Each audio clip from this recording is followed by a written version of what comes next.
Traffic నిబంధనలను అరికట్టేందుకు ప్రత్యేక చర్యలు తీసుకుంటున్నామన్నారు దక్షిణ తూర్పు traffic DCP Venkateswarlu. Traffic rules విషయంలో కఠినంగా ఉంటామన్నారు. హైదరాబాద్ ముసారంబాగ్ క్రాస్ రోడ్ దగ్గర ప్రత్యేక ట్రాఫిక్ డ్రైవ్ నిర్వహించారు పోలీసులు. కార్యక్రమంలో ట్రాఫిక్ అదనపు DCP Ramdas Tejavath, traffic ACP Chandrakumar పాల్గొన్నారు.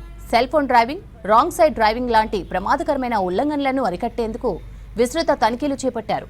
అరగంటలోనే పలువురు వాహనదారులు రాంగ్ రూట్, సెల్ ఫోన్ మాట్లాడుతూ డ్రైవ్ చేసినట్లు గుర్తించారు.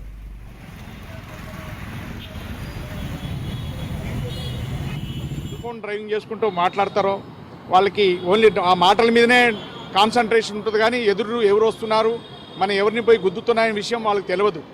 కాబట్టి చాలా dangerous driving cell phone driving. అదేవిధంగా ఎవరైతే డ్రంక్ అండ్ డ్రైవ్ చేస్తారో వాళ్ళ బ్రెయిన్ కూడా, మనిషికి 2 బ్రెయిన్లు ఉంటాయి. చిన్న బ్రెయిన్ పనిచేయదు, పెద్దనే పనిచేస్తుంటుంది. దానివల్ల కూడా ఆయన 100లో స్పీడ్ పోతున్నా కానీ ఈయనకి 40లో పోతుంటే ఫీల్ ఉంటుంది. అంటే దాన్ని బ్యాలెన్స్ చేసుకోలేరు. కాబట్టి వారు కూడా యాక్సిడెంట్ చేయటము, వేరే వాళ్ళని, అమాయక పబ్లిక్ని, వాహనదారులని కానీ పెడిస్ట్రియన్ కానీ నడుచుకుంటూ పోయే వాళ్ళని కానీ గుద్దే అవకాశాలు ఉంటాయి. కాబట్టి దీన్ని వీళ్ళు ఒక హ్యూమన్ బాంబ్ లాంటి వాళ్ళు, ఒక రకంగా ఒక టెర్రరిస్ట్ లాంటి వాళ్ళని చెప్పుకోవచ్చు.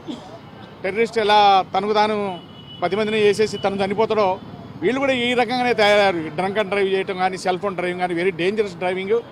దీన్ని నివారించడం కోసమే మేము ట్రాఫిక్ రెగ్యులేషన్ మీద ఇంకా ఇంపార్టెంట్ చేసి, ఎప్పుడైతే పీక్ అవర్స్ దాటిపోయిన తర్వాత ట్రాఫిక్ తగ్గుతుందో ఆ టైంలో చౌరస్తాలో అన్ని కాపు కాసుకొని ఈ సెల్ ఫోన్ డ్రైవింగ్ చేసే వాళ్ళని కానీ, డ్రంక్ అండ్ డ్రైవ్ చేసుకుంటూ వచ్చే వాళ్ళని కానీ మేము పట్టుకొని వాళ్ళ దగ్గర వాళ్ళ వెహికల్ని థరోగా చెక్ చేసి, వితౌట్ డాక్యుమెంట్ ఉంటే ఆ వెహికల్ని మేము అదుపులో తీసుకుంటాము కస్టడీలో.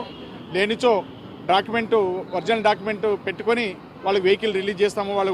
వాళ్ళ పనులు ఎమర్జెన్సీ